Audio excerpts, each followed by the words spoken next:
இந்த கஸ்டமருக்கு நாம செஞ்ச நிறைய கேக் டிசைன் சென்ட் பண்ணியிருந்தேன். ஆனா கஸ்டமருக்கு இதுக்கு முன்னாடி செஞ்ச ஒரு கேக் டிசைன் அதே தான் வேணும் அப்படின்னு சொன்ன ஒரே காரணத்தினால, கஸ்டமர் வேண்டுகோளே நிறைவேற்றப்படும் அப்படின்னு சொல்லிட்டு அதே கேக் டிசைனை தான் செஞ்சுட்ருக்கேன். போன டைம் நம்ம வந்துட்டு ஹார்ட் ஷேப் கேக் செஞ்சிருந்தோம்ல, அதோட கன்டினியூஸ் வீடியோ தான் இதுவும்.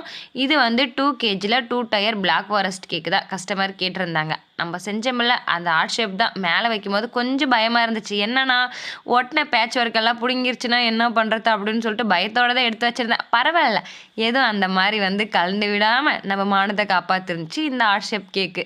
அதுக்கப்புறம் வந்து பார்த்திங்கன்னா இந்த நாசல் டிசைன் தான் கொடுத்து இந்த கேக்கு வந்து ஃபினிஷ் பண்ணிட்டேன்.